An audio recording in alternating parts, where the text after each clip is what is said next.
Hello, I'm Sora Luxon, and this is Magic number 67 Ways to Make Your Magic More Powerful. First, I will get some candles back in the shop just as soon as I can. I have to say that first. I've had a few questions on that this week, specifically about the road opener candles, banishing candles, and the owl tea votives. I'm actually right in the middle of selling a property just now. So I have been very busy outside of the energies I already devote to my businesses and my own temple, which nothing is ever allowed to interfere with my temple time. But have no worries, within the next few weeks, you can look to find all of your usual favorite shop items and specifically unique requests that I usually deliver on a monthly basis if you're one of those people, ready for you to order as soon as I have a moment to make and consecrate them correctly. So I had an email that had to do with a new novice who's having trouble during formalized ceremonies. And I thought, what a wonderful lesson to teach for the week, because they're having trouble, they're making mistakes during formal ceremony.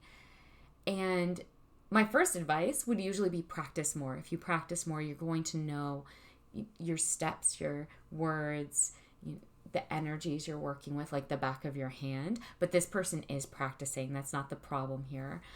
They seem to be having a very real inhibition in a formalized space when the spotlight's on them of holding their authority without making mistakes, which is very common.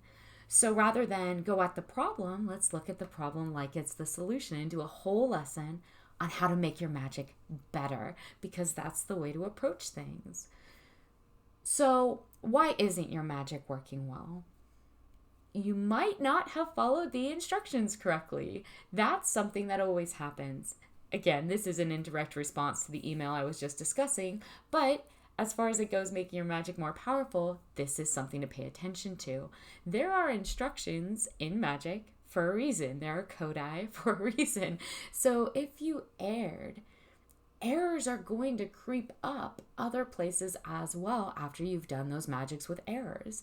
Often ritualized magic really is a great deal about experience, visualizing, meditating, incantating, conjuring, ceremonial work.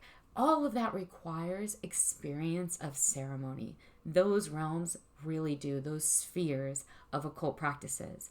They require that you know how and have worked with and practiced with holding intention, inflection, perception, not getting heady or too grounded, not losing the rhythm from lacking words, reducing the vibrations in a space that you're building from lacking the emotional flow, the intentional flow that's required. So all of those mistakes do happen. Ingredients get mismatched, symbols misplaced, words get misspoken, and all of that will have an effect on the outcome of your magic. It's not the end of the world. That's the first thing to realize. Experience comes with learning, with trial and error, with perception and skill acquired over time. Everyone flubs a spell. Everyone messes up a sigil or ceremony at some point. Remember that you can just do it again the right way, gifting yourself with even more practice from effort, which is probably why that lesson's asserting itself towards you in your reality, in your space. And if you ever say misspeak an incantation or vibrate a god name incorrectly, maybe you cough inadvertently during LBRP, maybe you get a whole sentence in the middle of a ritual prayer wrong, or forget it entirely, or inadvertently turn east when you meant to face west. Okay, that's okay. All novices make errors. It's a gift, the error. It's how we learn. So just go back to the step before, whatever was directly previous to the mistake, and start again from there. And this now is very much that person who sent this email who's having problems in a formalized ceremonial setting. You don't need to redo the whole thing. You don't need to go into a state of, freeze or fight. You just go back to the previous step and begin again calmly from there. You don't need to start all over or finish and re-begin or worry about some unnecessary ceremony of undoing. All of that is unnecessary. in an advanced ceremony, like a void of course moon ritual that you're doing alone. In magic, it's important. Like in every other emotive and behavioral ability, we seek to evolve into its best format for our best selves, that we not get too uptight, too restrictive, too convinced that one small error or detail demands an hour's worth of penance or ceremony in order to undo it. That's actually what's going on there. What you're describing is you hindering you. So here's the real lesson that's presenting itself. Can you confront it? That you are doubting your own authority and ability after a mistake has been made. There's no cause for that doubt. You are worthy, you are powerful, and there's no room for that doubt in powerful magic either. Energies will run rampant and devour you whole if you allow them to as you move forward. Thoroughness and accuracy is important.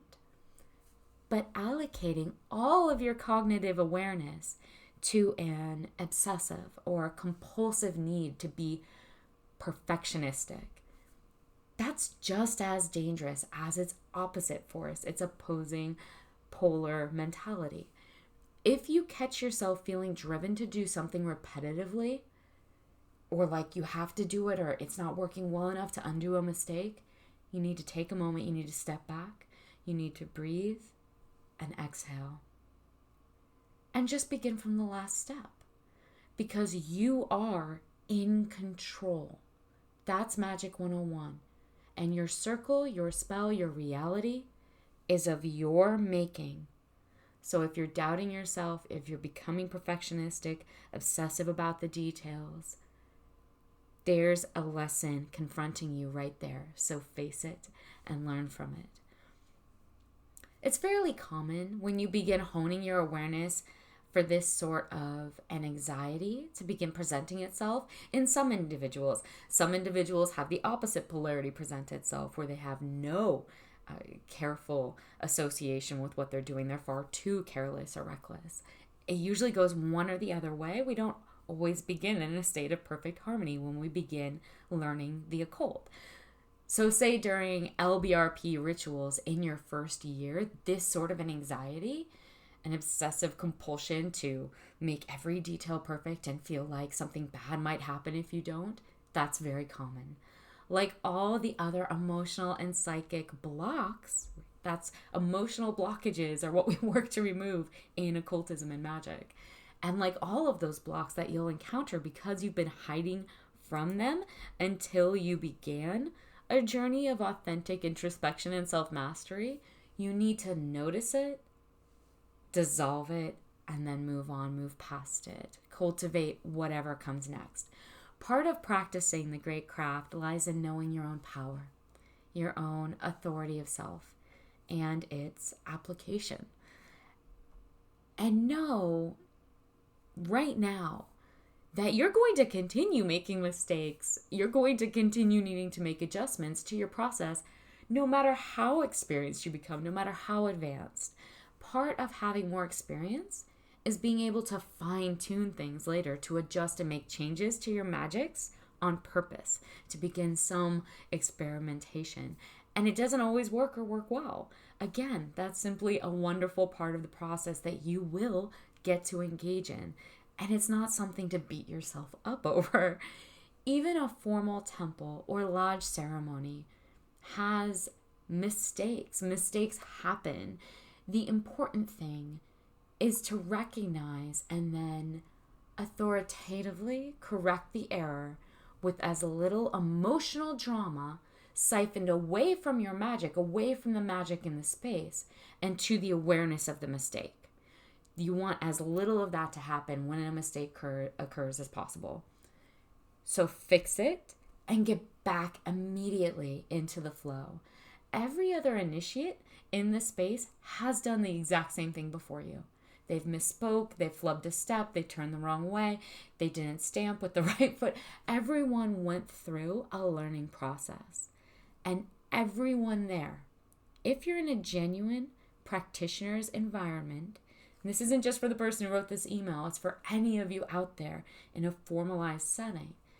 If you're in an authentic environment of truth seekers, then everyone in that initiate space while you're working together within your craft will comprehend, respect, and rejoice in your error, and then in getting to share the experience of watching you learn from it.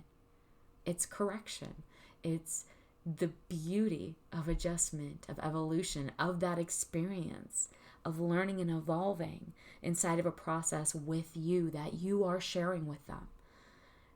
Leave your ego, but not your identity, at the door, and then step into your practices with resolve, confidence, and humility. It's very likely you're not being judged and that you're judging yourself. So embrace your mistakes in this sort of a way, and then move past them, and your magic will become more powerful. Obsessiveness, compulsiveness, perfectionism can be its own detriment, its own block in the way of your magic. The second way to make your magic more powerful, stronger, since you're focusing on that, not on the errors you're making, but how you can make it better. Give it your all.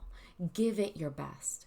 You need to stop dabbling. I have so many emails from people who doubt their magic works or is working, and they ask questions about this all the time, who say their spell or sigil never took effect. Did they do something wrong? And this is a different sphere of problem. Listen, if you had thrown yourself as vehemently into your occult practices as you need to for them to work, there would be no question of whether or not it worked in your mind later. There would be no you sending me an email about it. You'd never mentally revisit it. It would embed so deeply in the energetic spheres, in the reality of manifested perceivable form and function, in your own subconscious, that it would never even occur to you to think of it again, let alone question its validity. It would just happen, and it would happen so succinctly with such synchronicity of purpose, impelled by the inertia of the will you imprinted into it, that you'd barely even noticed it happened. It would be a foregone conclusion. I'm trying to think of an example. So here's an example of real magic in action. An adept, I know, I'm not going to say who they are, and I'm not going to say what grade, because none of that really matters. They were feeling stuck in their practice, inside their personal ritual practices outside of their formalized setting, very stuck on the threshold of what they considered their next step, their next phase. They couldn't even really put their finger on the stymie they felt, but they felt like it was there, like they had reached some boundary they couldn't cross. And they simply felt like they had ceased to grow within their occult powers and abilities to evolve and what to do next within their life, within their experiences of the all around them. So enter the ceremony for new insight and new opportunity to learn and evolve. Because those are the sorts of magics authentic magi imbue their planetary and elemental rituals with. Those are the asks, not for new cars or money or the pretense of temporal love, passion, or power for the sake of power itself, but instead for something as humble and beautiful as, let the next lesson be known to me. So they do this ritual, and immediately afterwards, their perception shifts in them of their reality, but also, because it's not all in your mind, that's not what magic is, also there's a very real series of physical temporal changes. They feel more inspired, yes, but also 5 days later, this person got a call for a new position of research across an ocean in an entirely new place that had never occurred to them that they might move to or think about or want to do. So they were sensing the availability of ready change, offering them new horizons because of their work within the ritual. But they also suddenly came into the resource to have it happen. In this instance, they had a direct gift from a friend who had no idea they had been offered this position of a lovely studio apartment that just happened to be in the same incredibly popular city as the position, as the job, that research work that they'd been given the opportunity of 2 days before this gift was made known to them. So you know that this adept's response to all of this happening right after their ritual, it wasn't, oh my gosh, how did this happen? It was almost no reaction having to do with the ceremony itself. They didn't bring it up. They didn't think about it. Even as all this was going on, they didn't say, oh, this was because of this. It didn't happen. They had appreciation, they had gratitude, they had joy, they had all of that because of all of these wonderful opportunities presenting themselves. They had bright eyes for a new undertaking, a next leg of their journey to be undertaken. All of that self-fulfilling process of the subconscious from the ritual, sure. But they had almost no mention of how weird or strange or bizarrely coincidental they thought it was. That thought never even occurred to them. They had nearly no emotional reaction to how well and completely their magic worked. When asked directly about it, they said, well, yes, my magic worked. My magic always works. So there was no, oh my gosh, it actually happened. Or holy stars, I can't believe I didn't do that ritual sooner because clearly it made this happen. Or I can't believe it happened so well and so fast. None of that. The expectation that they would get exactly what they wanted, what they intended beyond wanting, again, this person is an adept, was already in place.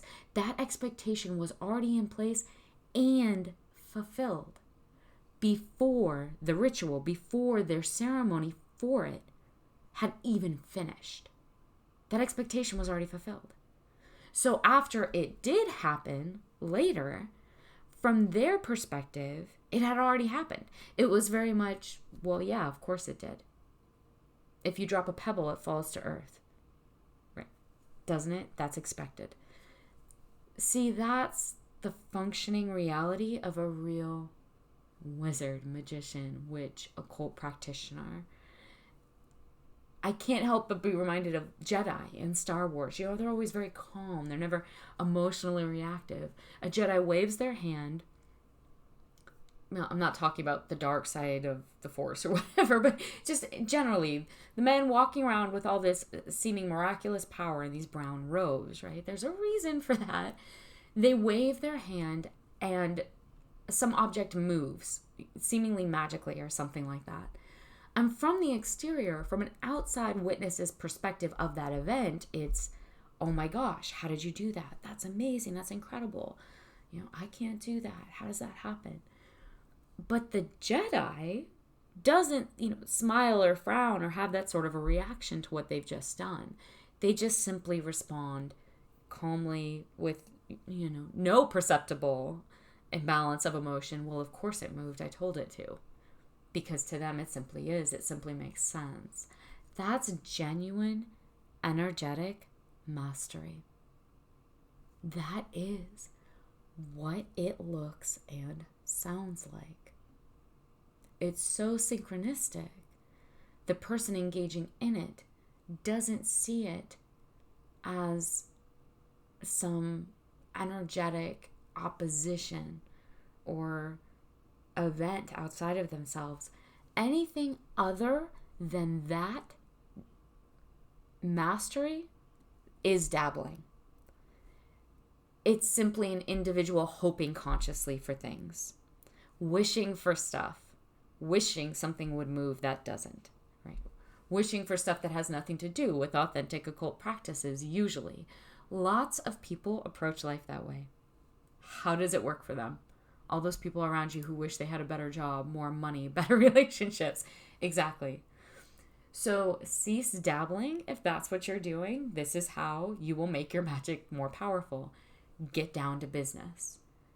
or don't, and walk away from occult practices. Because if you aren't actually practicing real magic, then no, it isn't going to work. You're just wasting your time that could be better spent somewhere else, because you're not doing real magic. When you doubt your power, you empower your doubt. I am always reminding novices of this, and happily myself, every time I speak it aloud. When you doubt your power, you empower your doubt. It's a powerful spell to vibrate. I'm fairly sure it's in the Lux Instagram spell sentences that I do 2 or 3 times a week, because that's what all written and read symbol letters that move on one invisible idea from one mind to the next. Audio is air molecules vibrating. They're occult spells. They're spellings. Even just reading them, that is a spell that you're reading. It's another resource, an energetic aggregate available to you to make your own magic stronger. An entire crystal pool of light, color, and intention to add into your own arsenal and auric armor. Very authentically. That's what the Lux Instagram account's postings are. Because that's a modern grimoire. That's sometimes what, a mentor teaching an apprentice looks like. It's an Instagram account. It's right there under your nose. Kernels of power and insight fed to apprentices from a larger source, making them brighter, more keenly perceptive, more skilled. And if you read them over and over again, a more powerful magician despite yourself. To return to the subject at hand, though, stop dabbling and engage in the process. If you aren't, then you aren't doing magic. You aren't throwing your entire self into it, so it isn't magic. This is common sense. If you want to make your magic, Magick, more powerful, avoid dabbling. And everything I just said there goes hand in hand with not lusting for results, lusting for outcomes. Because again, common sense here. Magic operates on the law of least expectancy. If you're placing your focus, your awareness on a desired outcome, you aren't doing magic. You're doing something else. You're obsessing. You're thinking about something. You're wishing for something instead of doing magic, instead of allowing space for it to occur as it's meant to. Expectation will kill your magic. So stop expecting it. Stop obsessing. Get your mind out of the equation the moment your ritual, your ceremony, your sigil, your spell is done. Even if it's, say, a sigil that you keep present visually to yourself, like in an obvious spot in a room every day, every time you're looking at that, your magic should be so powerful and so succinct when you complete it that you're only noticing that symbol subconsciously every time you're walking by it. You're never having a direct conscious thought about it again. That's how it's going to work its best. A good magician is the person in a room who never is suspected of being an occultist. No one there, it never even occurs to them to think that, because they aren't unbalanced. They don't stick out. They aren't always talking about magic or about the occult. They aren't always thinking about it or obsessing over it. They've got too much else to do. There are wonderful things to be done on this journey. A third thing to make your magic more powerful: realize and attend to balancing, growing both form and force in harmony. You need both force and form. So this is a little more of an adept ingredient to your alchemy. What does that mean? What is force and form inside of the occult? Well, form, say for instance in an earth banishing ceremony, if you're doing those, that's the visualization of your sigil, of Taurus maybe. The mental symbolic representations you create with banner, candle, that's form. Force is the emotive energy, the emotional energies, the energy you feed into those symbols, those ingredients, those visualizations, into the form of whatever you're doing.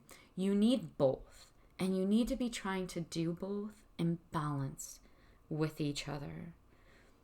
This is one of the highest practices within the occult, is to bring force and form into balance and be able to intend it as willed. If you focus more on form by accident, for instance, give more to it than you do force, then you'll have the form of the thing like a blueprint on paper, but never the action, the generation, the force to lift that sketch off the page and generate the actual creation of the building.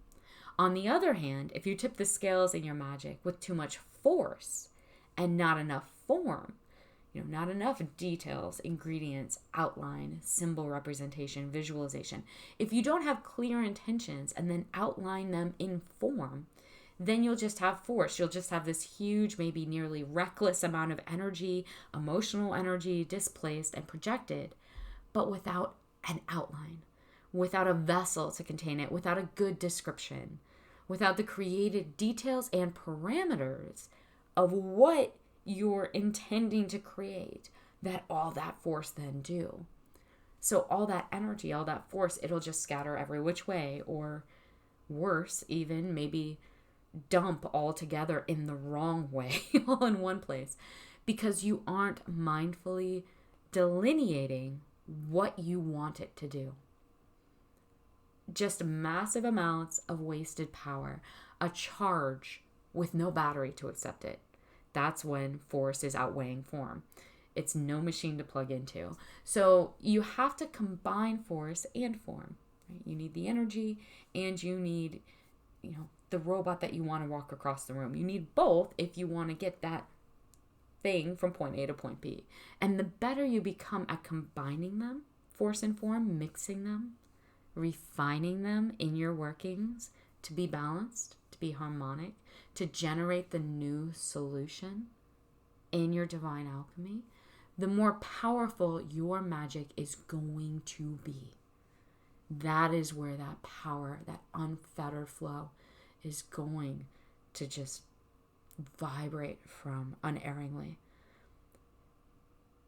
See, feel, know the form of whatever it is you intend as if it is already real, already fully manifested, and feed it the force of your emotions, of your energy, of your willed intention. Magic is knowing the outcome is already yours. That is change in accordance with will. Just your will created intentionally by you. Because if you aren't changing something, you're choosing it. If you're passively allowing it to be without willfully intending it, you're actually choosing that behavior. That's neither positive or negative. It simply is.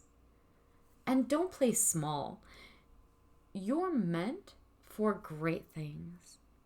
No one who comes to this doorway isn't meant or capable of great things. You wouldn't be listening to this right now if you were meant to play small. So whatever magic you're doing, go ahead and go at least 100 times bigger and harder. Whatever it is. Even if it's resource magic, go 100 times more powerful with it or at it. Right now, you are exactly where you're supposed to be. You are doing exactly what you're meant to do, even if you feel like it's the wrong thing or you aren't doing it well. You are exactly where you're meant to be. Begin there, because that's always true. Always. As soon as you comprehend that, you'll be ready for the next thing, for that next step forward on your path. So, quick summary to make your magic more powerful. Follow the instructions. And when you don't approach your mistakes with the humility, which is only going to cultivate more confidence in yourself, in your authority. Stop dabbling. Get serious about your occult practices and genuinely put your all into them. Not just in things like ritual memorization, but your emotions and intentions. Be mindful of the law of least expectance and release your desire for results. That's not what you're here for. Set clear intentions with the combination of both force and form. And trust yourself. You're doing everything right already, even if you're doing it all wrong. That's what's meant to happen. Whether or not you learn from that and progress in your mastery and magical power, that's the journey. If you do these things, your magic won't fail. You'll be fine when you make mistakes in a formalized setting. You will become more powerful, more authoritative in how you use your energy, and you will have phenomenal results. And then you'll become so used to it. You'll always appreciate it. You'll always be genuinely mindful, genuinely aware of it. And yet, you'll never feel the need to be reactive about it. Until next time.